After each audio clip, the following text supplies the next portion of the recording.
Witches, witches, witches, witches!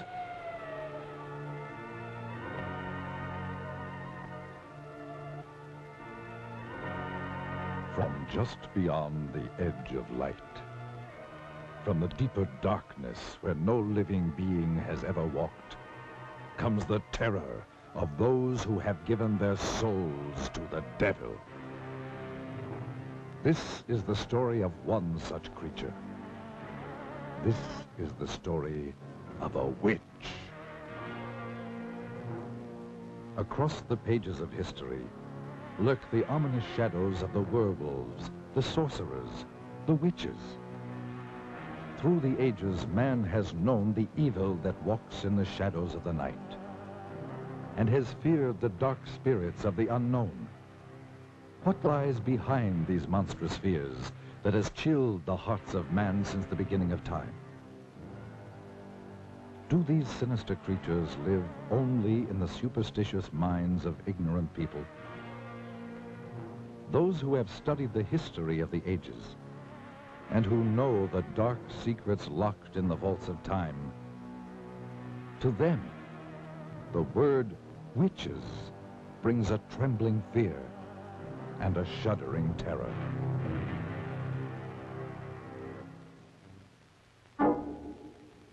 Great minds have sought to explain these things, and in the great museums of the world hang the work of the master artists of another age, giving mute testimony to the horrors of sorcery and witchcraft as they saw it in their day. To tell you this hideous tale, and to better help you understand these murderous creatures, let's go back 500 years, for that will bring us back to the time known as the Dark Ages, when the witches held much of Europe in their black grip of fear. And let us study some of the paintings by the great master artists who lived in the age of witchcraft. And through their eyes and the genius of their art, let us try to understand these strange creatures and the evil forces behind them. In the old books, we read that a witch is one who has given his soul to the devil. To do this, they must renounce God and all other things that are decent and good. It is said that they make a pact with Satan written in their own blood. In return for this evil deed, the devil gave them supernatural powers of magic and evil. They could make their bodies disappear or change into any kind of beast or animal at will. They were given the power to cast their ominous shadows across the lives of others. They could cast evil spells upon their victims, causing them to go blind or lose the use of their limbs, or even lose their minds. They could turn their victims' lives into nightmares of hell. For the devil is their master, and they must go forth upon the earth serving only the powers of evil. The witches would meet in the night at a prearranged rendezvous, usually in old secret dungeons or in the black depth of a forest. These meetings were called Sabbats and were always held during the night, for the devil's greatest power was believed to be from sundown to cockcrow.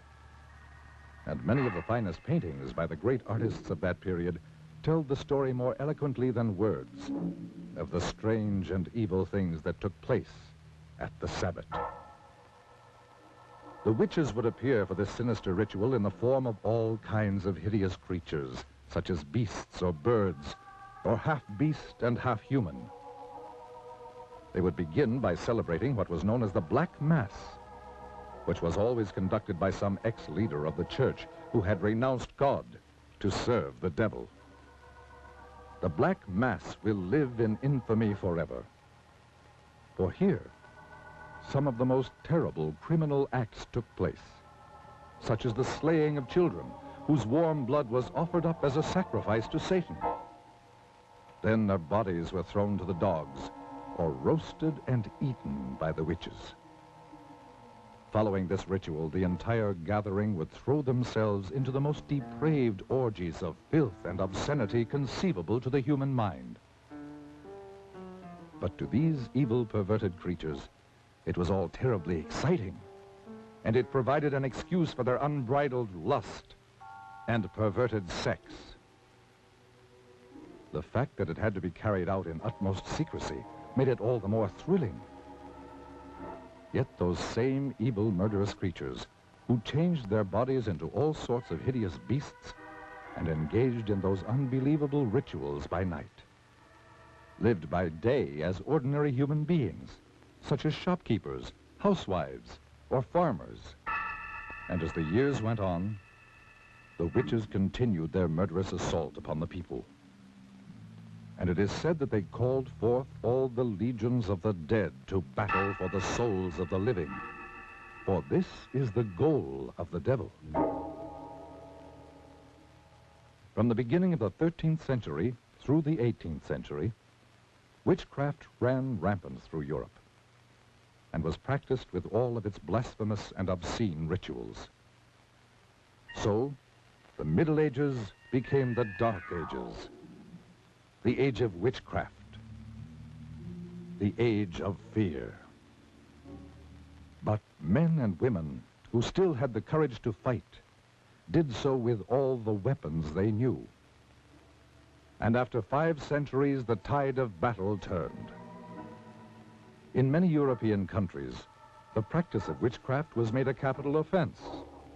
Rulers decreed that their countries must be freed of this terrible scourge, and that all convicted of practicing witchcraft must die.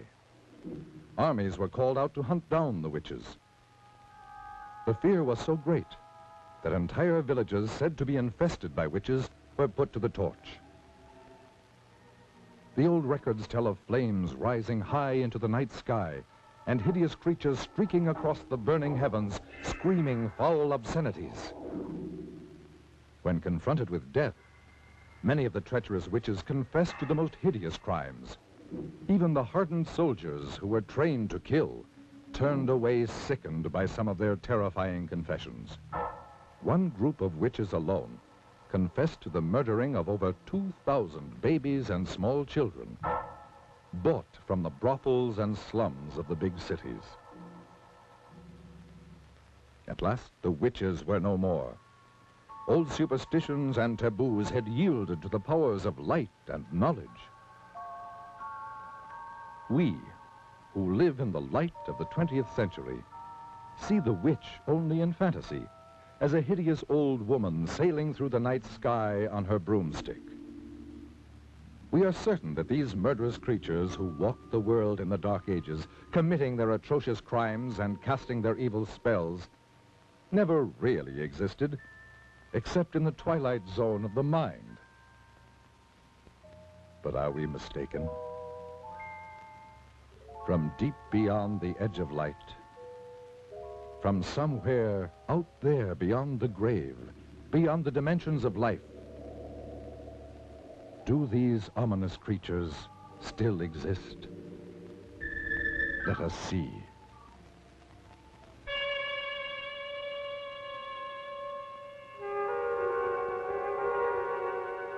This is the very witching time of night, when churchyards yawn and hell itself gives up contagion to this world.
If I could have known of the strange and haunting experience that was waiting for me, I never would have driven any further into the hill country of central Texas.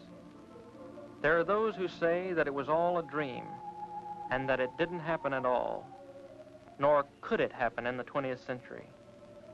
But I tell you, it happened.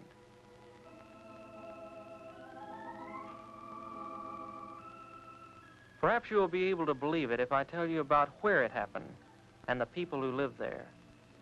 To begin with, it was early spring, and there are few places in the whole world as lovely as central Texas in April. But this is not the Texas of cowboy lore, for here, snug in a green valley rimmed by evergreen hills, are trim, clannish, thoroughly German villages. The German settlers came in 1846 seeking religious asylum in America. The green hills, the rocky slopes, and clear rushing streams reminded them of the hills beside the Rhine. From limestone outcroppings in the encircling hills, they built their thick-walled homes, most of them still standing, mellowed to amber by the sun, still occupied by descendants of the settlers. And they have kept the faith that made their grandfathers brave sickness, isolation, and Indian raids, so that it be kept alive. A characteristic of the valley is the great number of bells, church bells, the Abendglocken with evening bells. And there are the school bells which have rung for 100 years, calling the children to schoolhouses that were built by their great-grandfathers. Though English and German are spoken interchangeably, German is taught in the schools and is still the language of social contact and of the home.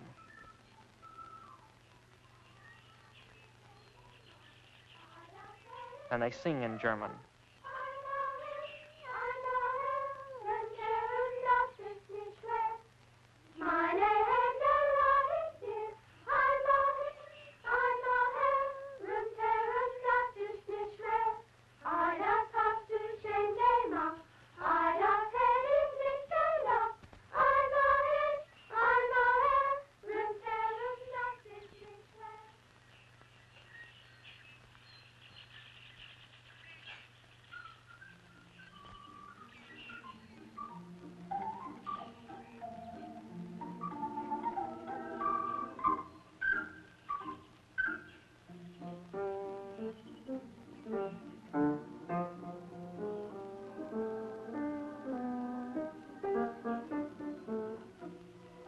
Yes, this was spring, the time of Sangerfest, the singing festival.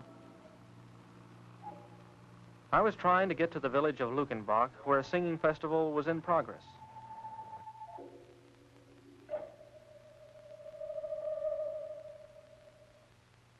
You can joke all you want to about how far a sports car can go on a gallon of gas, but when they're out, they'll sit there like any other car.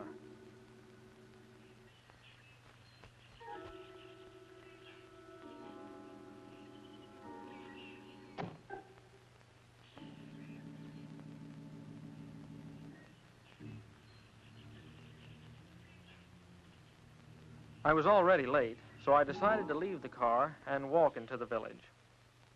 This was the last day of the singing festival, and the last day I could take away from college. I was writing a thesis on the early Germans in Texas, and the festivals were important to my research. As I walked through the countryside toward the village, I thought to myself how lucky these people were to live in such peace and unspoiled beauty. And yet, as I approached the old burr mill on the outskirts of the village, an ominous feeling crept over me. It seemed as if the dark shade trees above the mill race were about to swallow me up and take me back 100 years, as indeed they soon would.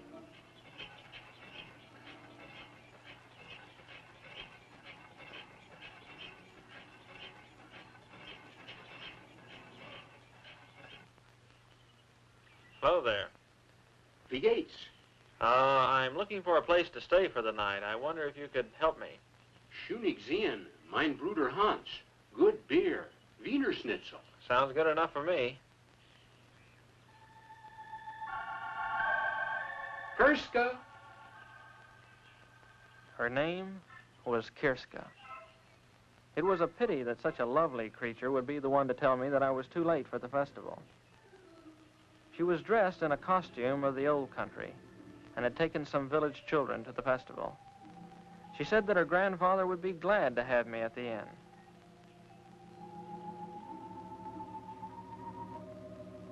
As we turned to go, I couldn't help thinking that the old miller could help me in my search, so I turned to him. He seemed pleasant enough as I asked him if he could help me. But when I mentioned the words superstitions and witchcraft, he simply turned and continued with his grinding.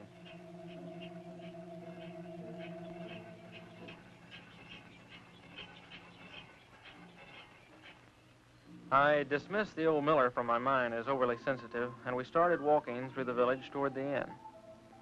I tried to ask Kirska questions about the village, but she was interested in what she called the outside, what it was like at college, what kind of clothes were being worn by girls her age. Suddenly I realized that I was out of place in this village, with its century-old homes and clean-swept walks.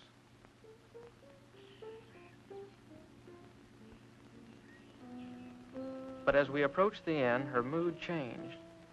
It was as if she wanted to help me, but couldn't find words to explain how. You must be careful. The old ones do not like to speak of the spirits and or hex. And your grandfather? Grandpapa will be glad to have you in our house. He will talk of anything you wish, and much of what you don't.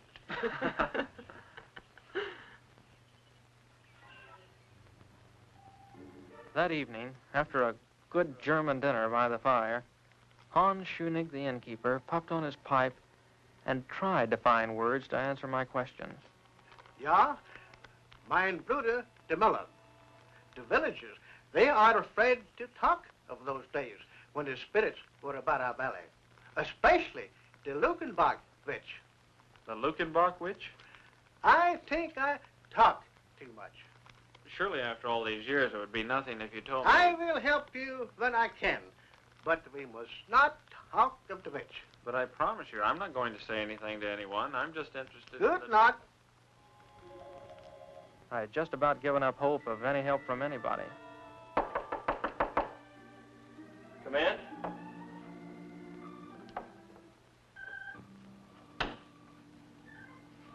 This water is fresh from the well. Thank you. Oh, do you have to go? I mean, well, I'm not having too much luck with the others, and I thought someone younger might be able to help. Someone like you. More help? With my thesis. I'm doing research for a thesis. They want to help you. If they could be sure it was the German immigration you were writing about. But, okay, so it's not just about the immigration story. So it's also about customs and legends and strange oddities that we're hereabouts. And witchcraft? Listen, I didn't say anything about You can be honest with me. All right, so I'm interested in witchcraft and sorcery in the old colony. What's the harm in that? The old folks do not take these things lightly. I didn't mean to upset your folks the way I did. But what can be the harm in a guy researching something that happened over 100 years ago? You would have to live here to know us, to understand these things. You're what we call friender. You're from the outside. They don't trust you. Are they trying to hide something? Don't you? Why are you so interested? It's just an academic hobby with me. I know there's a lot of talk about witches and warlocks and stuff like that, and a lot of people actually believe it. But I've done a lot of research on witchcraft, and I actually believe it can be boiled down to a simple mathematical and economic formula. How do you mean? Look, in any history book, in any age where there was widespread famine, sickness, want, you find an outbreak of women being denounced as witches. In the late Middle Ages, thousands of people were executed in Europe and England. In Massachusetts, 20 witches were put to death. All of these were times of widespread disease and hunger. But when your people first settled in this country, they had not only disease and hunger to contend with, they had the Comanche Indian raids as well. Little wonder, then, that the ugly word witchcraft was heard in the new colony. But what pleasure can you get from studying about all this? To better understand the witch hunts we have today. Witch hunts? You would think that after the delusions of New England and early Texas, the urge to hunt witches would have disappeared from the Western world, but nothing of the kind. The medieval idea of witchcraft was replaced with things like race and nationality. What can I do to help? Your grandfather mentioned the Lukenbach witch, but caught himself when I tried to find out more about her. Now, I've heard of this case before. Can you tell me something about her? There was a woman called the Lukenbach witch. My grandfather and granduncle will not talk of it because it was their grandfather, Schoenig, who denounced her. The settler that built this inn? Yes. In this very room. In that very bed. Don't leave now. I have an old book, very old, which will tell you all about it. But you must not tell the others about the book. You have my word. I'll just be a minute. Kirska. Yes. You have the sweetest smile. Is that what the college boys are telling all the country girls this year? No, I really mean it. I believe you. It's just that I don't ever really notice anyone until they get a little bothered and light up like a candle. You know, with your German good looks set off with something simple and black, you'd look like a little cameo. I'd better hurry.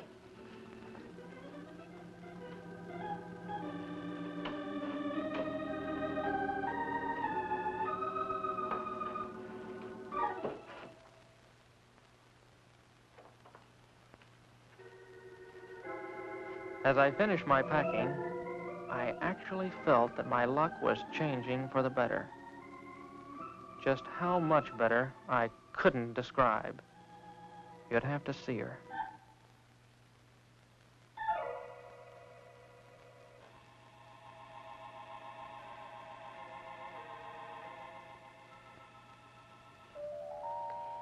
You said something simple and black. I did? Oh, yeah, I did. Shouldn't you close the door? Yes. Yes, of course.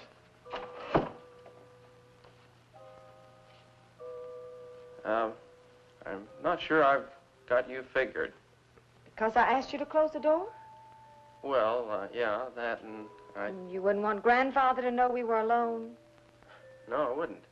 Oh, you didn't think I wanted to be alone with you? No. Well, to tell the truth, I'm not sure what I thought at the moment. I'll tell you. You didn't think little country girls ever thought of being alone and things and life?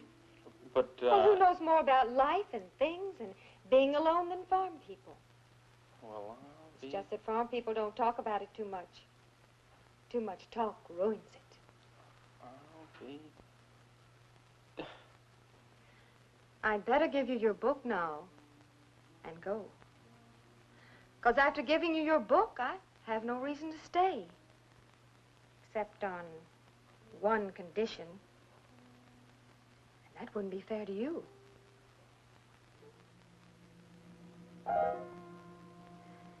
Good night, Fremder.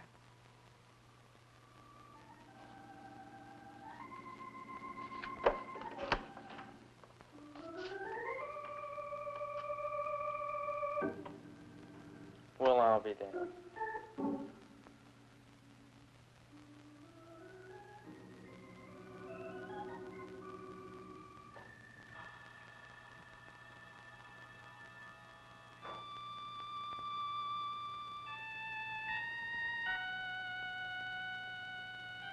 The early Germans in Texas.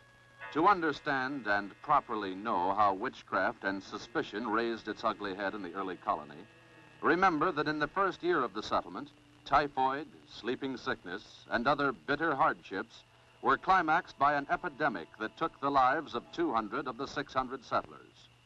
The villagers looked for someone on whom to blame the troubles. What better subject than the widow who walked by moonlight?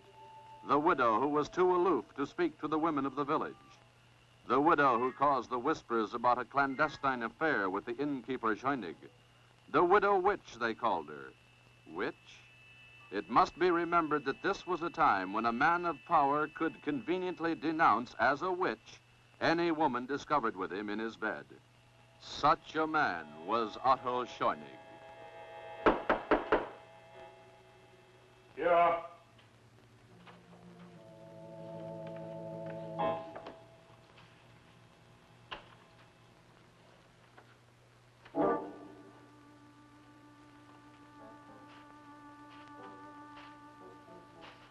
Well, Otto?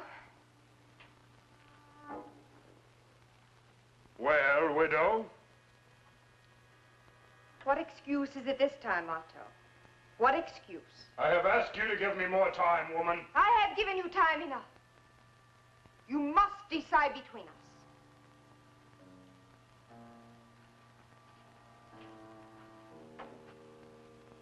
I cannot break charity with my woman while she is infirm. The villagers are talking. I hear their mouthing when I pass their doors. What are they saying, widow? They're saying that I have taken the bed of an invalid wife. They're blaming me for their miseries. The curdling of milk and the spoiling of butter. They say it is the curse of the widow witch. My washerwoman tells me that on Sunday last, the preacher read from the Old Testament. Thou shalt not suffer a witch to live. You must take me away from all this. I cannot break charity with my woman while she is infirmed. You have broken charity with me? What am I? A chattel to be used when convenient? To function where your wife cannot? To lie with, but not to marry? Quiet, woman. Keep your tongue. I'll not be silent. For I fear this talk of witches was born with you. Is it you who have woven this web of spectral evidence about me? Is it you who have called me a witch? Oh, your face belies you, Otto. Would you have me burned?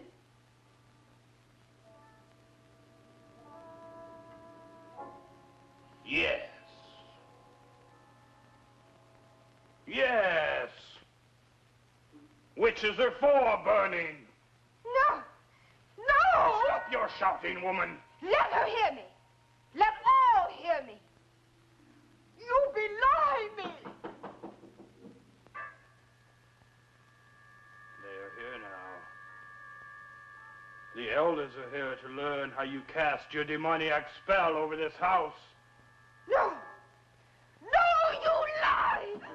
I have told them how you cast your spell over my wife to make her invalid. She is in league with the devil. The widow is a witch. That same night, under cover of darkness, they took the widow to the graveyard. There are those who said that she waited proudly without fear, and that she whispered over and over, Tot au alle Schönigs, death to all Schönigs. I will return. And with the self-same spire, I will kill all who bear the name of Schönig. How convenient for Otto Schönig that there could be no trial. Death would be by post oak spire. They buried her not 100 yards from where she had lain with the cruel and deceptive Otto Schönig.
there it was, the mummified face of the widow, with eye sockets staring. And among the crumbling bones, the stake, now petrified stone. What a prize. If I could but take the stake, and the temptation was too much.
and won by water.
The elder warned that no one should leave or enter the village until the witch be found and return to her grave. Surely the witch would not stop at one death. Where would she strike next? The only two villagers with the name of Schoenig were the innkeeper Hans and Kirska. As the moon rose, we did all we could do, bolt the shutters and wait.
And won by fire.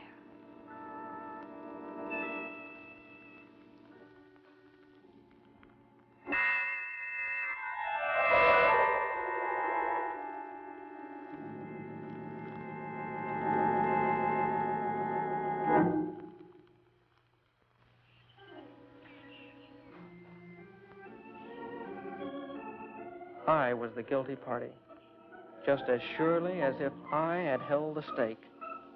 I had killed them. I could no longer contain my guilt. And yet, some kind of power kept me from speaking up. It was as if I was hexed by the witch herself. I made up my mind to find the witch and stop the killing. The librarian must have wondered at my strange questions. Under the guise of research, I asked her if there was some place people could hide in the hills by day, maybe some place where they went to during the Indian raids. Yes, she could help me. There were some caves downstream from the mill. I had my information.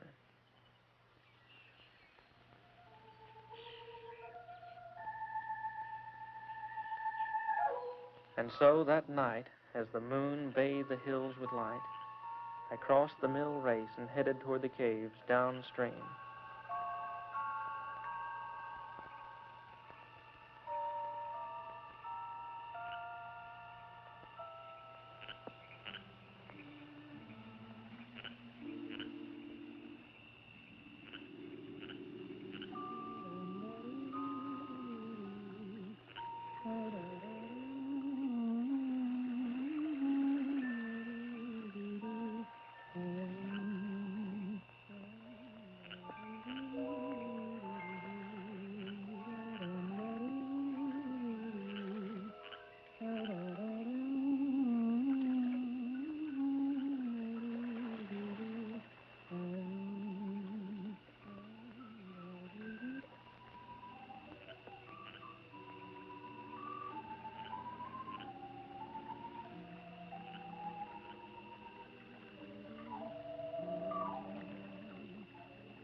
As I watched, fascinated by this beautiful creature, I couldn't believe that here was a vengeful witch who had murdered 2 and was sworn to kill a 3rd. For a moment, I felt sorry for her. This lonely nymph, whose friends were water snakes in the moon.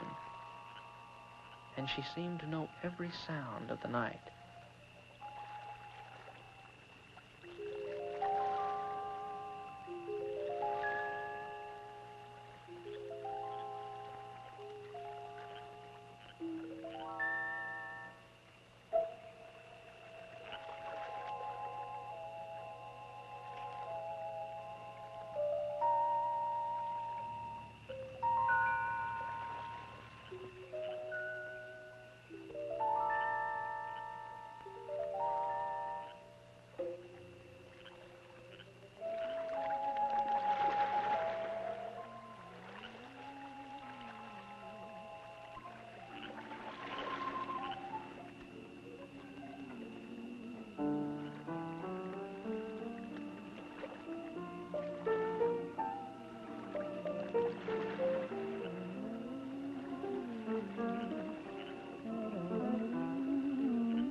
As her eyes met mine, all thoughts of capture or punishment of the witch drained from my mind. I was helpless.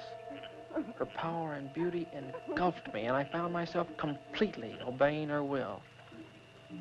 I followed quietly as she picked up the gown she had torn from Kirska's back.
One by water.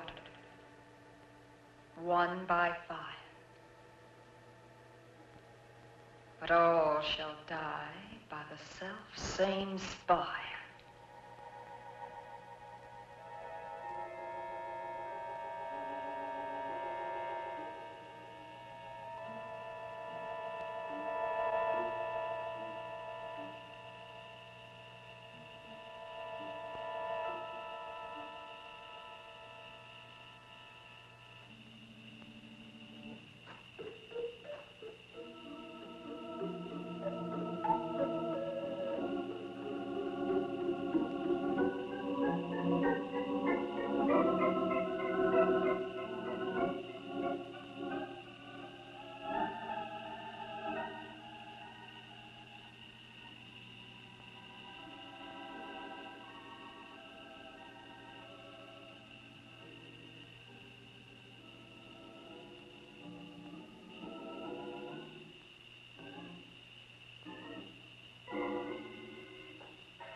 Later, in the cold gray light, I spread the dirt over the widow.